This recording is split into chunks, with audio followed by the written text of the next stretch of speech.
Yo, what's up going on, guys? It is the Infection, the Doc, aka Slim Gains.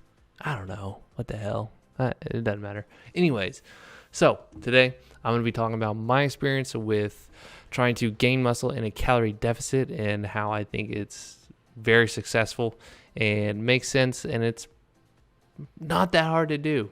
So buckle up. I'm going to take you on this little journey that I've been going on the last 4 weeks. And it is a journey. Don't expect crazy things to happen in super short amount of time, but it is a journey nonetheless. So let's get into it, and then we're going to talk about how maybe you can start doing it too. So I have been lifting for about 10 years or so, 11 years maybe. The first time I picked up a weight, I was 18, and then 29 now. So I've had my fair share of things that kind of stop my progress. Like, let's say, for example, college tennis.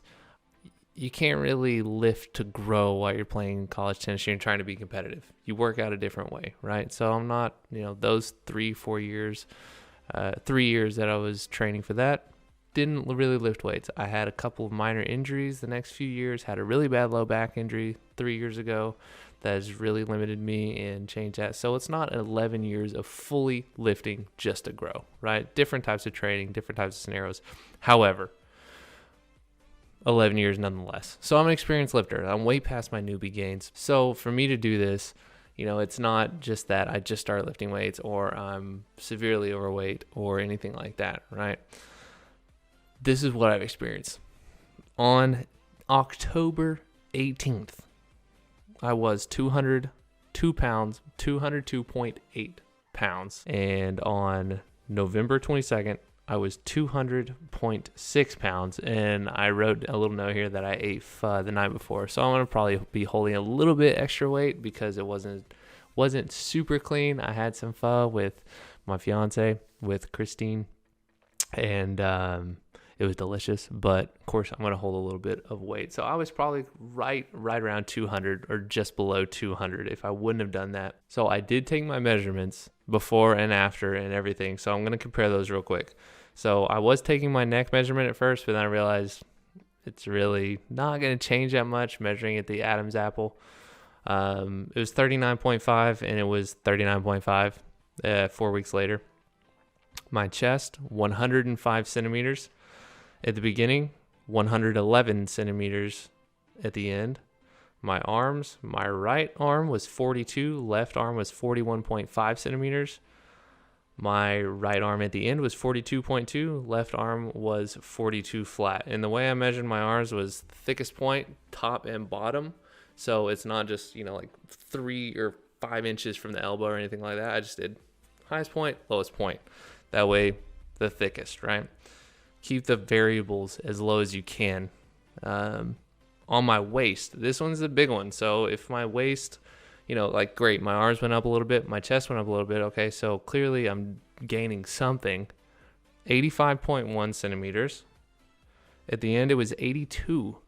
And this is, all my measurements are 2 people are measuring me. I'm averaging them both. Okay, and I'm averaging them, seeing what I come up with. So it's 2 different people. And whenever I'm measuring my waist or my chest, both, it is on an exhale, on a full exhale, and what I call like a semi-flexed core. It's just a controlled core where it's just a static hold, right? Not flexing, not doing anything, just controlled, not just super like out, right? Super relaxed, just controlled. So that's how I measured waist and chest. So my waist dropped 1.5 inches. So that's 3 centimeters. So that's pretty freaking good.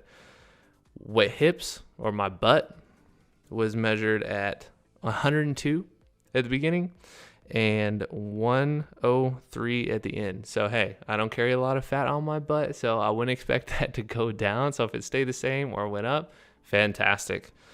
My thighs, here's another big one.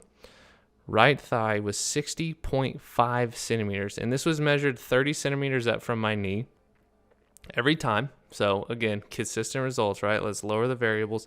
60.5 on my right side, 60 on my left, and at the end, 4 weeks later, 62 on my right side, 62 on my left side. So all my measurements went up where you would think, hey, if I'm going to gain some muscle, this is where I want to go up. Chest, even my shoulders did. I started measuring them later. I didn't measure at the beginning, so I don't want to include that now. But shoulders went up, chest went up, arms went up, slightly, but still up. Hips went up just a little bit. Thighs definitely went up, and my waist shrunk considerably. Now I'm gonna show you real quick. So this is my Instagram, right? Great. I'm gonna scroll down a little bit here. Yeah, look how skinny I was. Holy moly. Okay, so here's the pic that was my before and after. You heard my measurements, and there's a clear indication that there's fat lost. And I'm not going to say I gained 4 pounds of lean tissue or anything like that. That's physiologically impossible. Get out of here with that if you think it's real. But what I'm saying is there are definitely gains there in a good, there are good pounds there compared to, hey, I lost some good fat off of my body as well. So how do you do this then? How do you build muscle and lose fat at the same time?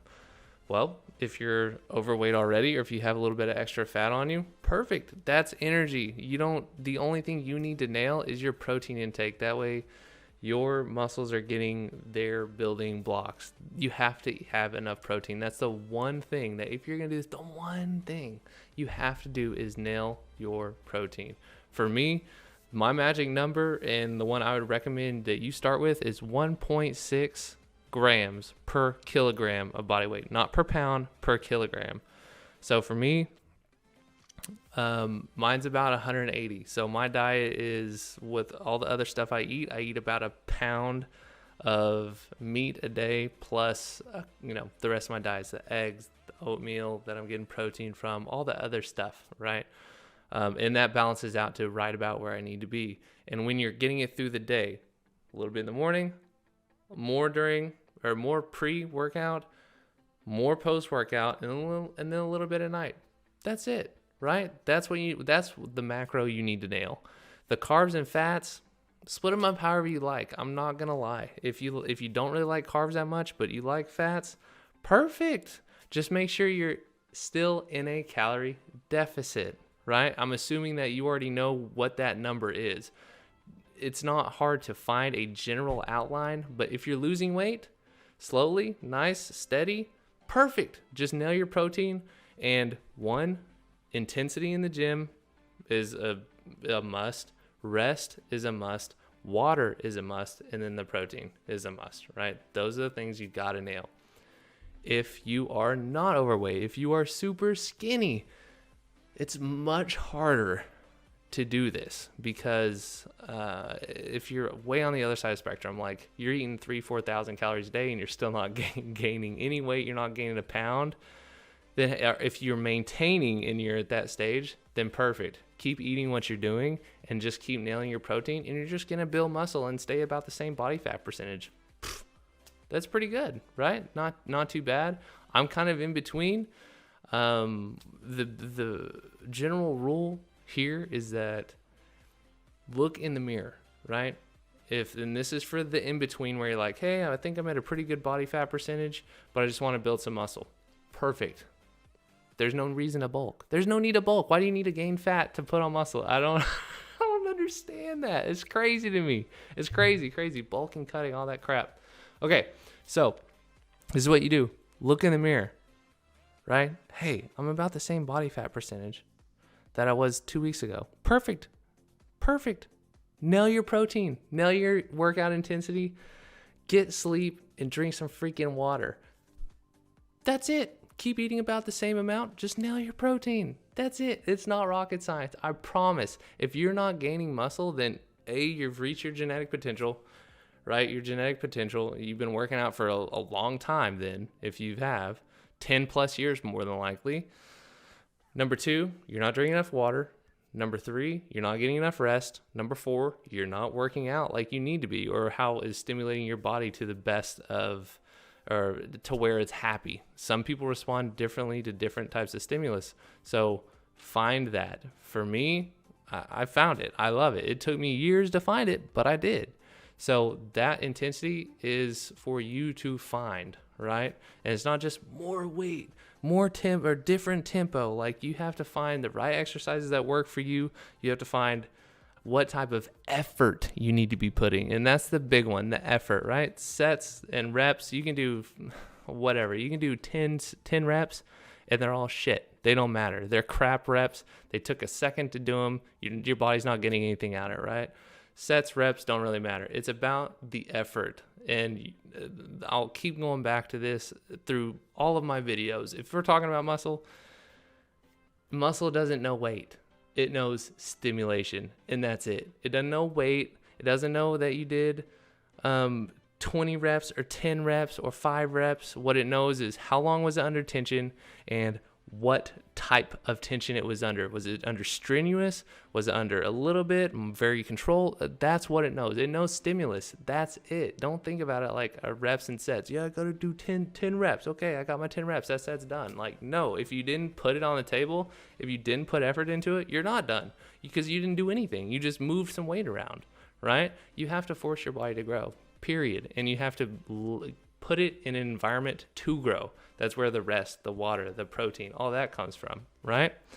So I think that about covers it. But guys, without getting too specific, of course, obviously I can't sit here and lecture for an hour about how you need to do all these things. But, you know, we do it every day. That's why I have clients that pay for this type of thing, because they get one-on-one stuff. But I can't do that in a video that's this short. So I just want to like help kind of kickstart y'all.